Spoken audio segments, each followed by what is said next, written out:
Assalamualaikum warahmatullahi wabarakatuh. Kami dari kelompok 10 yang beranggotakan saya Regita Fiska. Saya Raul Anwar. Saya Rizka Sanlin. Kami akan mempresentasikan tugas pengantar manajemen yang berjudul Sumber Daya Manusia. Keragaman yang ditemui di tempat kerja dapat dikategorikan dalam dua macam, yaitu yang pertama, surface level diversity atau keragaman tingkat permukaan, yaitu perbedaan dalam karakteristik yang dapat secara mudah dipersepsikan, misalnya jenis kelamin, ras, suku, umur, atau disabilitas yang tidak dapat begitu merefleksikan bagaimana orang berpikir atau merasa, tapi dapat mengaktifasi stereotip tertentu.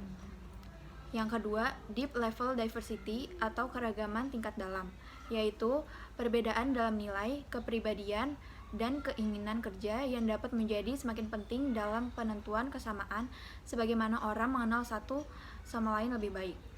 Deep level diversity terbagi menjadi dua, yaitu kemampuan intelektual yang merupakan kemampuan untuk melakukan aktivitas mental seperti berpikir, mencari sebab akibat, dan memecahkan masalah. Yang kedua, kemampuan fisikal yang merupakan kapasitas untuk melakukan tugas-tugas yang menuntut stamina, ketepatan, kekuatan, dan lain-lain. Definisi sumber daya manusia. Manajemen sumber daya manusia adalah suatu ilmu atau cara bagaimana mengatur hubungan dan peranan sumber daya tenaga kerja yang dimiliki oleh individu secara efisien dan efektif serta dapat digunakan secara maksimal sehingga tercapai tujuan bersama perusahaan, karyawan, dan masyarakat menjadi maksimal. Peran sumber daya manusia terbilang penting, yakni menentukan faktor produksi, membangun perusahaan, dan mengembangkan perusahaan. Fungsi manajemen sumber daya manusia terbagi menjadi 10. 1. Staffing, mengatur anggota. Dalam fungsi ini ada 3 kegiatan penting yaitu perencanaan, penarikan, yang proses seleksi. 2. Evaluasi, melakukan pelatihan juga penilaian. 3. Pengganti dan kepuasan, penggantian akan kinerja yang telah dilakukan oleh para sumber daya manusia di mana berhubungan juga dengan kepuasan yang diterima perusahaan yang dimaksud reward. 4. Pelatih dan penasehat, melatih dan juga memberi masukan kepada pihak manajer serta memberi solusi bila terjadi masalah. 5. Membangun relasi, melakukan negosiasi dengan pihak perserikat pekerja. 6.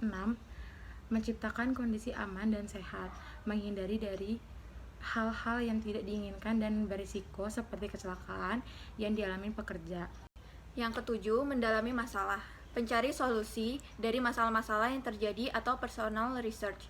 Yang kedelapan, pengintegrasian, menyatukan kepentingan perusahaan dengan kebutuhan karyawan. Yang kesembilan, pemeliharaan. Karyawan merupakan sumber daya yang sangat penting. Dalam pemeliharaan ini ditunjukkan untuk meningkatkan kondisi fisik, mental maupun loyalitas karyawan supaya kerjasama semakin terjaga. Yang ke-10, pemberhentian. Yang ini biasa disebut PHK atau pemutusan hubungan kerja, yaitu memutus atau mengakhiri kontrak atau hubungan kerja antar perusahaan dengan karyawan. Tugas pokok manajemen SDM terbagi menjadi 5. 1. Mendesain organisasi. 2. Mengatur cara dan sistem penilaian kinerja masing-masing karyawan. 3. Mengatur para karyawan. 4. Mengembangkan potensi karyawan dan organisasi. 5. Mengatur sistem asa manfaat, penghargaan, dan juga tingkat kepatuhan karyawan. Cara mengelola kinerja karyawan terbagi menjadi 5. 1. Penilaian kinerja diterapkan secara sistematis dan penyaluran kepada seluruh karyawan, melalui dari posisi jabatan tertinggi sampai dengan pelaksana. Penilaian kinerja dasar dalam perencanaan, pengawasan, dan penilaian kerja, serta dapat diterapkan dengan mudah agar diterima seluruh karyawan. Yang kedua, pertimbangan pentingnya keterlibatan atas dalam pengawasan dan pembimbingan setiap karyawannya untuk mencapai prestasi terbaik.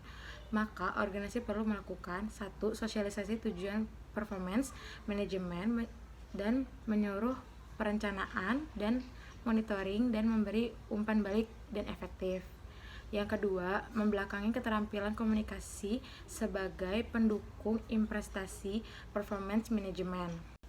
Yang ketiga, setiap pihak harus memiliki pemahaman yang sama mengenai kompetensi yang dipersyaratkan dan program pengembangan yang diperlukan untuk mencapai tujuan pekerjaan. Yang keempat, sistem penghargaan yang sesuai dengan pencapaian kinerja karyawan meliputi struktur imbar jasa, intensif, dan bentuk penghargaan lain yang dapat meningkatkan motivasi dan aktualisasi diri karyawan.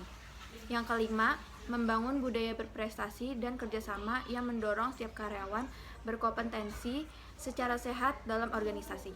Sekian dari kami kelompok 10 ini menutup presentasi ini. Semoga bermanfaat. Terima kasih. Assalamualaikum warahmatullahi wabarakatuh.